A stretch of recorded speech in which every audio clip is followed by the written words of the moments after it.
Hey guys, welcome to BP, the Bible Perspective, part 3 of unpacking 10 questions to atheists. Now we are at question 6. Before we continue, please like and share this video and subscribe to BP, the Bible Perspective. And as always, if you have a thought or comment, add it to the comments section below. All comments are welcome. I want to continue with unpacking the 10 questions that were posed, or at least that the Atheist Experience, the YouTube channel Atheist Experience assembled, and their claim is these are 10 questions that Christians say that atheists can't answer. And they say, well, we can easily answer these questions. Now, I disagree that they easily answer the question. They do answer the questions, but I find many of the answers have a lot of gaps.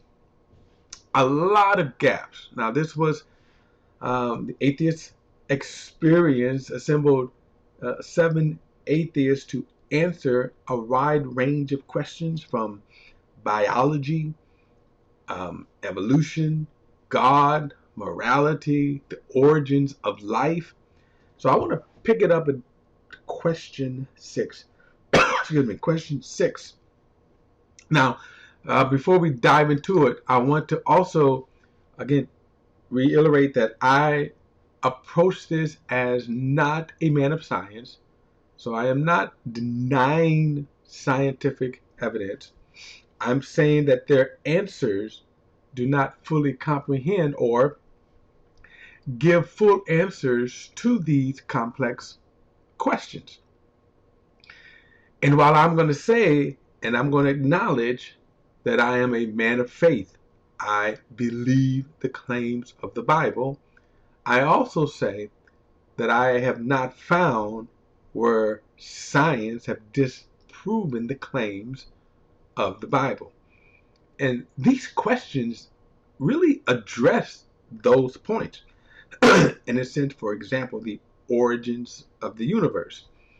Well, I find that they answer the question, but there's a lot of gaps in their response to what the and how the universe came to be, how life came to be. A lot of gaps that you have to skip over, and we're going to see that they're going to continue in the same method. That they're going to give a lot of answers, but no specifics. Well, and when I say specifics, let me retract that. Not specifics, but their specifics that they give skip over a lot of other things to me that should be answered. So let's get to question number 6. Humans are animals, then where does our sense of morality, justice, and sense of right and wrong come from? Now, I want you to note the question here. He says, if humans are animals, then where does the sense of morality, justice, right and wrong come from? So notice the question. And I think he's only going to address just one portion of this question, and that is the sense, okay, using the word sense. But again, so where does morality, justice, and then right and wrong come from? Let's see if he answers that. That's actually pretty easy, and it's covered by biology because So right away, he says it's easy, and then he says it's covered by biology. I find this probably one of the weakest questions and answers that I've seen in these 10. However, let's give him his due. cooperation is a survival strategy. And we see this survival strategy being applied across multiple species that are very social. The more social the species, the more cooperation that is required. So meerkats, for instance, will often alert their entire group to predators at risk of their own life. And humans did that. We consider that moral behavior. But it's Do we? In other words, he is saying cooperation equals a sense of right and wrong, justice. Cooperation could be just that, cooperation. For example, excuse me, A bank robber could burst into the bank with a gun and get the teller to cooperate with him in order to save her life. She gives up the money. Is that morality? Is that defined as morality? Is that defined as good and evil? It's cooperation, but how is it good and evil? It's her cooperating to save her life. Her cat's doing it. Is that moral? I don't know. Morals are simply an opinion. And so we see this over and over again. We even see bacteria that have fairly complex responses to other bacteria cheating on them when they start cooperating. So I can't answer that because I'm not a biologist, obviously. But is he saying it's cheating? That there is a emotional reaction within bacteria to other bacteria, as he says, cheating? And then what did he mean by cheating? Of course, I don't know. So where does that come from? If you're going to claim that morality comes from God, you now have more to explain, not less. When we look at evolution and we realize that cooperation is a viable strategy for survival, now we can explain it in every species that we see behavior we label as moral. Now, is this the survival of the fittest? Kind of another way of saying that? And then, of course, if that is the survival of the fittest, or as he says, cooperation, still, how does that translate to good and evil? In other words, how does the cooperation defines that what this cooperation is either good or evil? And then, of course, as you go back to his bacteria analogy, that bacteria is responding to other bacteria cheating. Are the bacteria saying that that's good and evil? This is kind of crazy. And I'll just say one other thing here is that every last one of these species here are predators. Where is their sense of morality? In other words, they eat and they kill to survive, and that has kept them surviving. Now, are you saying that they have a sense of good and evil?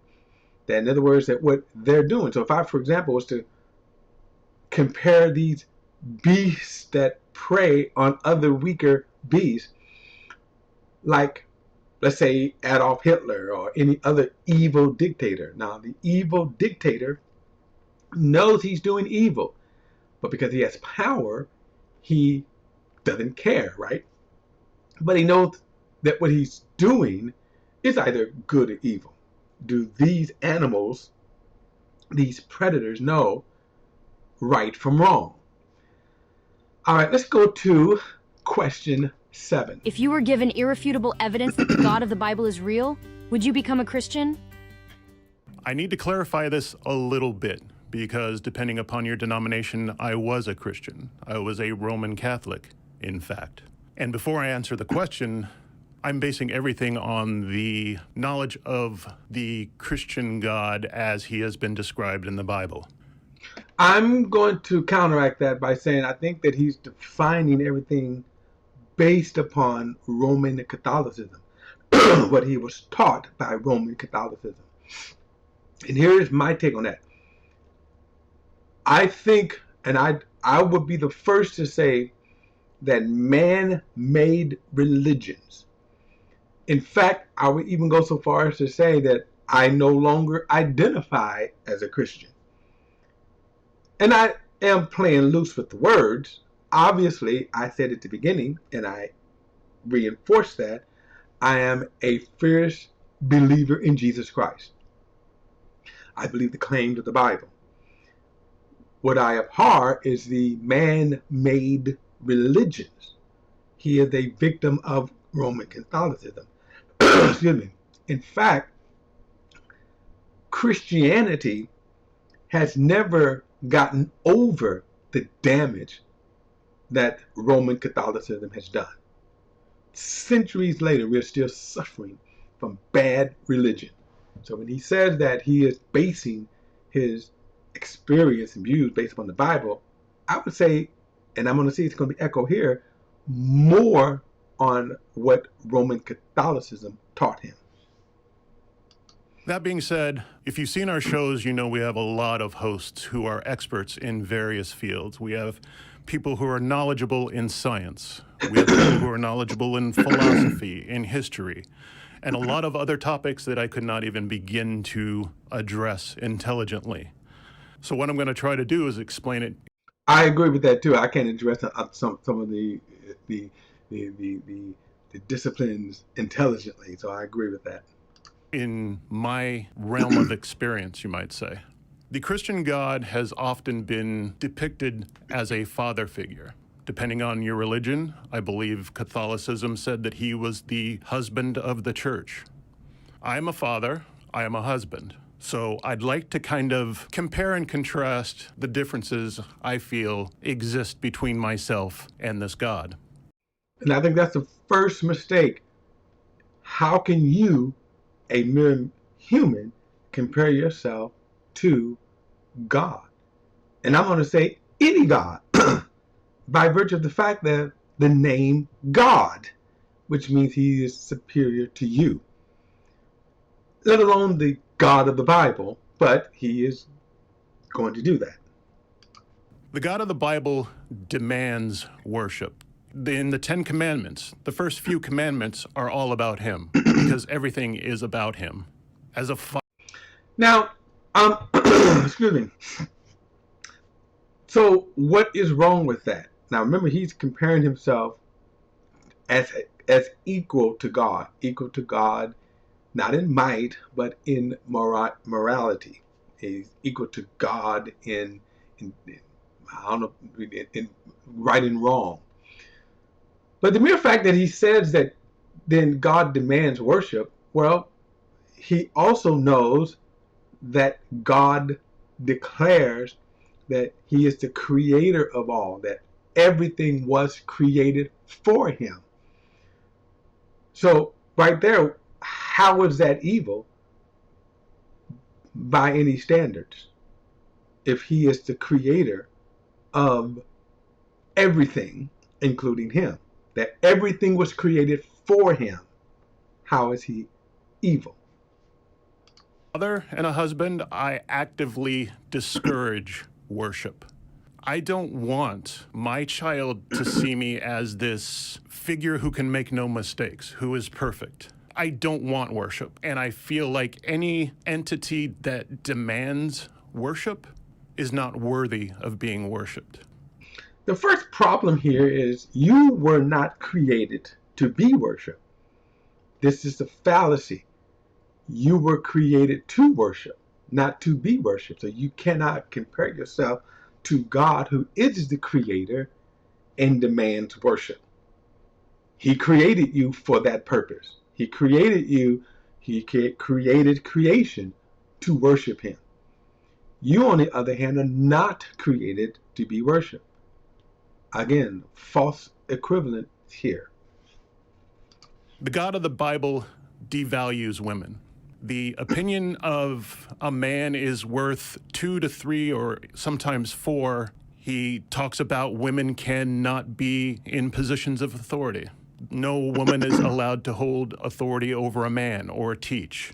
I'm exactly the opposite, and I recognize the intrinsic value of my wife and my daughter as they are. I feel extremely lucky to have them in my life. They provide to me a quality of life that I don't feel like I would get otherwise. The God of the Bible. Okay, so I think you're conflating some things here. First and foremost, you said God doesn't value women. Well, aren't you forgetting what was woman when God created her? Did he created her subservient to Adam, for example? Adam and Eve. Remember there's a difference in what God created and then what his creation became, and why his creation became that. Whether you agree with it or not, you are not accurately representing in a sense, what God has declared. Now, when it comes to the law of Moses, and this is where he gets into the statements of women being devalued, and agreed, many of the laws of Israel have some questions to them. But one, the laws of Moses did not apply to you as a non-Jew. So it only applied to the Jews. So now when you have the law of Moses that's only restricted to the Jew, then you measure, well, what's the rest of the world like? In other words, how did the nations around Israel who did not have God's law, how did they live? Or we can even ask the question, if you did not have the biblical laws today, the biblical morality, how exactly would the world react? We got plenty of examples of that. So the difference is that in the creation, where you start with Adam and Eve, what was Eve? And what value did she have to Adam? What place did she have with Adam? Then you see the fall of the sin, and then you see what she became. Okay? And again, remember, the laws that you are comparing that to, those 10 commandments, did not apply to you. God did not hold the Gentiles to the law. He did not give the law to the Gentiles. He gave them to the Jews. All right. The Bible uses threats to get what he wants, the biggest threat being that of hell. Do what I say, worship me, or you'll get eternal punishment. I, on the other hand, work to try to earn the respect and love of my family. I am in no way inclined to believe that I am better than them. In many ways, I am worse than them, but I think there is a kind of synergy that evolves. I have certain strengths, my family has certain strengths, and together we can come to some agreement or make our lives better. But in no way do I feel like I have to threaten them to do what I want. Again, not accurately representing what is going on here. So let's go back to what he said. God demands that you follow him, or he's going to punish you. Well, you got to go a little deeper with the question. Why is that? For example, why is this punished? Why is hell the punishment? Why? But let's kind of go back, for example. I'm going to approach this a couple of ways. First, let's look at his family. If his family, meaning his wife or his children, if they stop being the loving unit that he is now proclaiming that they have, better than any Christian, better than God himself, right? Better than the relationship that God the Father had. He is better than that. Okay, but what if your wife started cheating on you, committing adultery, spending your money on bad things? What if she was involved with other people, right? Other than you? How about your kids? What if they rebelled against what you've taught them, how you raised them? Even the relationship that you forged with them, what if they break that repeatedly? How would you then react to them? Now, also, let's just think about when you talk about the punishment, that God is a monster by demanding that people obey him. Well, let's say you invited me to your home, and in your home, I came in as a guest, but I went to your bedroom, slept in your bed, took your toothbrush, yuck, but brushed your teeth, used your deodorant, right? Went through your drawer and put on your undergarment, your underwear, your clothes. How would you respond to that? Would you tell me to stop? Suppose you told me to stop, and I repeatedly done that. I kept doing those things. Sleeping in your bed, eating your food, using your toothbrush, right? Using the toilet without flushing it, but okay. Would you then kick me out of your house? Would I not be welcome in your home? let's go further. Suppose I violated, abused, raped your daughter, your wife, stole your money, got your bank accounts, credit cards, and stole from you. That every time you let me in, I did those things. Would you stop me at some point? Would you stop me from coming in? Would you ban me from your house? Now, if you say yes, then that's what God did, right? This is what God is doing. The fact that this is his creation, yeah, he's banning you from the creation because you don't want to be a part of his creation. You don't want to be a part of that, and you are rejecting him. So you criticize him, right? Um, the fact that he is the creator of you, the earth, the universe. Out of the Bible discourages knowledge. In many passages in the Bible, knowledge is a terrible thing not to be achieved. Faith in itself is that denial of achieving knowledge. I, on the other hand, highly encourage both my wife and my daughter at every point. If there's an educational topic that they're interested in, I want them to explore it. But that's not the only realm of knowledge now, is it? Isn't the realm of knowledge? How about this? When God tells his people, Israel, not to follow or not to learn the ways of the wicked pagan nations around them. Do you understand how wicked they were?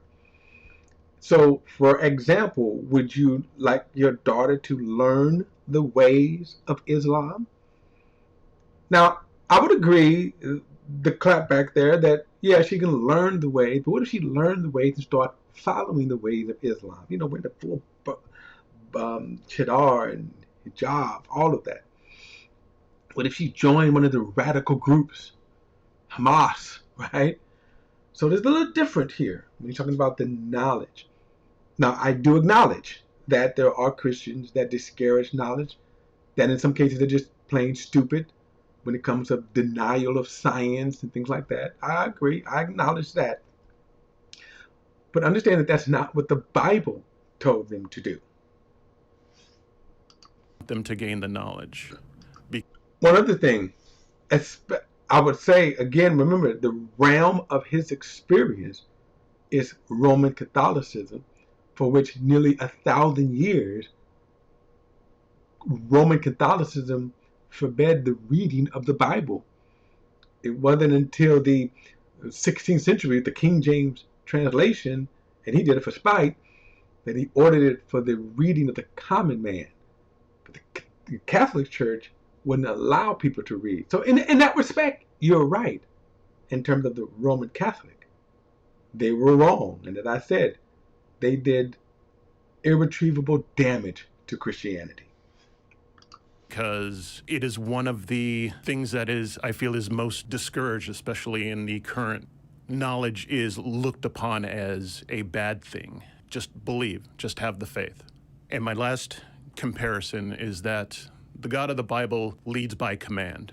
He has an entire book full of his commands that says what you should do, what you shouldn't do, how you should treat certain people, how you can take other people and make them your slaves, how you can kill other people simply because they don't believe what you believe. I, on the other hand, try to lead, and I'm using the word lead a little more loosely, but I try to lead by example. I don't feel that I can require any more goodness out of people than I am willing to display myself. And I feel like that is something that has paid dividends for me in my life. To kind of wrap things up and to change the question a little bit. Now, let me address his idea that God gives us a book with commands. Are you serious? Of course he gives commands. Of course he does. As you know, and there's a couple of things here I think you're conflating. Remember that the Old Testament law wasn't written for you. Those commands really wasn't written to you. So what was written to you in the New Testament as a follower of Christ? Really to love as he loved, right? That's the command. And all of the commandments really are based upon that. But the fact that you said that we don't even need commandments, that God is bad because he has them in the first place. Again, what society would exist if you did not have laws? So, for example, the simple rules of the road would be chaos if we didn't have them. I would admit that I would expect for everyone to yield to me. And if you say that you would not be that way, okay, you'd have to demonstrate that. But you certainly understand that it would be chaos if we didn't have the simple rules of the road. Let's expand that. Other laws like thou shalt not steal, thou shalt not kill. You know, those commands that God told you not to do. Are you saying that it's okay for us to steal, kill, destroy, to covet your goods? I mean, are those commands bad to do? Secondly, if you are raising your children, are they not raised on the instruction? In other words, your daughter, right, just didn't form her intelligence without your input, did she not? Did she not have rules growing up or in the midst of growing up? Did you not set boundaries for her? And what did you do when she overstepped those boundaries? So now you're saying that God is bad for the command. And as you know, Paul, the Apostle Paul said that the laws were not written for the righteous man, but for the unrighteous man. And you have yet to demonstrate that man is not unrighteous and therefore don't need laws. Good luck on that if you do. If I was given irrefutable evidence that the God of the Bible was real, would I become a Christian again? No, for one simple reason. And that's because I refuse to participate in a religion whose deity is more of an ass than I am. Okay, that's your opinion, but I would say this. Have you demonstrated that he is an ass, and certainly more than an ass than you? Where is your comparison, and what is your standard? Let's go to question 8. Evolution is real, and if it is really happening, how come there are no transitional forms that we can observe? Number 8. If evolution is real and is really happening, how come there are no transitional forms that we can observe? I'm not going to spend too much time on this one because we covered a lot. I think we covered a lot of this in the origins of life. I'm going to let him make a statement. I'm going to quickly respond and move on to question 9. 2 really important notes about this. Number 1, there are lots and lots of transitional forms that we can observe. You just have to go look for them. We can talk easily. Who has to look for them? Really? And of course, if you're telling me that from a non-scientific perspective, I could spot these transitional forms? About things like Archaeopteryx, which was a transition between reptiles and birds, or Tiktaalik, which is a transition between fish and tetrapods. There are very clear examples of organisms that have some ancestral traits and some derived traits and have this kind of blended line between 2 major taxa. And what inevitably happens when you bring those up to creationists is they just say, no, that's actually just this thing or that thing, and they never agree on which one of the things that it is. But that actually brings us... Well, I'm going to also say this. So, as I kind of say, I'm not a man of science. I can't dispute if you tell me this is science. So that, for example, if you tell me, and you do, right, that the universe is 14 billion years old, I can't dispute that. I'm not going to say the Bible disputes it per se. I'm saying I can't because I'm not a scientist. But so just the fact that you said it in and of itself, because I'm not a scientist, okay, I can't dispute it. But our point is that if there were transitional forms, I kind of think you would be highlighting it a lot more than you seem to be glossing over it now. All right? The real point of it, the real honest truth is that even amongst evolutionary biologists, these lines are fuzzy. If you had So now he's saying that the lines are fuzzy from a standpoint of saying they're easily answered or it can be found just merely looking for them. To me, there's not a continuity there. Every single skeleton, from me to my parents to their parents to their parents, going all the way back millions and millions of years, back to our common ancestor with chimpanzees 7 or 9 million years ago, you would not be able to pick one single skeleton among them and say, that's where the humans I don't know why. Like I said, I'm not going to spend too much time on this answer because I think we covered a lot of this in the origins of life. But you mean to tell me you can't find one skeleton here, or like for example here, somewhere, and remember that if these transitions happen relatively often and frequent, why wouldn't we have one of these skeletons like this?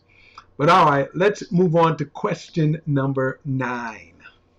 Do you live according to what you believe, or do you live your life according to what you lack in belief? Question 8. Do you live in accordance with what you believe, or in accordance with your lack of belief? Now, I'm not going to spend too much time on this question too, because I think the question itself is subjective. To ask someone, do they live according to their beliefs? I'm going to let him answer it, but I just kind of think it's I don't know. It's just let's listen to a little bit what they have to say. So, this question, I'm assuming, comes from a standpoint of belief in God. I have a lack of belief in God as an atheist. Now, I would disagree. The question says, do you live according to your beliefs? I take that too as whatever your beliefs are. Not according to the Christian belief that you reject, but do you live according to your atheistic belief? I come at that lack of belief as a skeptic. Not enough evidence, haven't seen it, doesn't really jive with me. And if you're talking about the God of the Bible or any real Abrahamic God, I have beef with those entities, you might say. Why did he have beef with them? And that's kind of an interesting thing that I find with a lot of the atheists that I am watching on YouTube. They do have a lot of beef with God, a lot of beef, as they said, especially the worship part. All right. But I don't lack belief in general. There's plenty of things that I believe in, and of course I live by those beliefs. The kind of people who think that atheists don't believe in anything, well, that's straw manning of the highest order. I believe in the essential goodness of people. Now, I'm going to stop it there because, again, he's going to go on. Let me just say this. You believe in the essential good of humanity. Do you really? Would you say that if you go to the Gotha? How about straying into outside of your community? The ghetto. There's certain areas of town and certain areas in cities that I would guarantee you don't stray in because, well, those people are not that good, or some of the people are not that good, and I could get carjacked, robbed, etc., etc., etc. So that very big stretch to me. Okay, very big stretch to me. I want to move on to question 10. If God doesn't exist and the Christian dies, the Christian loses nothing. But if God does exist and you die as an atheist, do you not believe you will lose more? Will you not lose your soul? Question 10. If God doesn't exist and the Christian dies, the Christian loses nothing. But if God does exist and you die as an atheist, do you not believe that you will lose more? Will you not lose your soul? I personally don't believe in a soul, so it's hard for me to lose something that I haven't found yet. And I'm going to say touche because, again, the question is, again, subjective, but touche for the answer. But like, suppose this, because the way that I'm taking Pascal's wagers, it has to deal with my belief towards this proposition that God exists. And then presumably I'm supposed to get this immense amount of reward at the end. suppose that God does exist, and suppose that he wants to play with his food, sets up all of these religions such that anybody that believes in Christianity, Hinduism, Islam, whatever, they're going to have infinite amount of punishment. He wants to test people on the earth to see if they buy into these. And he leaves no evidence for his existence or its existence. And what it wants to do is it wants to reward the atheists and agnostics that don't buy in to those religions. And so they get infinite amount of reward, whereas the people that buy into it get an infinite amount of punishment. If all of this is supposed to do is exhaust that, well, I have this utility by getting this belief, you're leaving out this idea that there could have been a God that exists that wants to reward people who affirm the proposition that God doesn't exist, or reserves their judgment that God doesn't exist, or reserves their judgment that God does exist and rewards them infinitely. And so then I turn it to you. How do you know that you're not waging against that God? Okay, so I'm going to say that it's irrelevant because, and a lot of that question there was very contradictory from this standpoint. You start with the premise, God. That's why. So if God, now you say that the God doesn't, on the one hand, the God doesn't leave any proof of its evidence, proof of its existence. Okay, again, it's irrelevant. You acknowledge God. And let's just say again, with that premise, that the God you just described says if you worship Christianity, Islam, Hinduism, and any other religions, you're going to be punished. You have to be an atheist. So this is now then become the God of the atheist, or the atheist God. Well, if he's God, then yes, I will follow him. If he's God, because God is God. So to me, your argument falls apart because God is God. So I would follow him if he manifests himself or demonstrates that he's God. I would follow him. So what does this God say? Other than, if you want to say, just don't follow the other religions. He would have to demonstrate himself as God.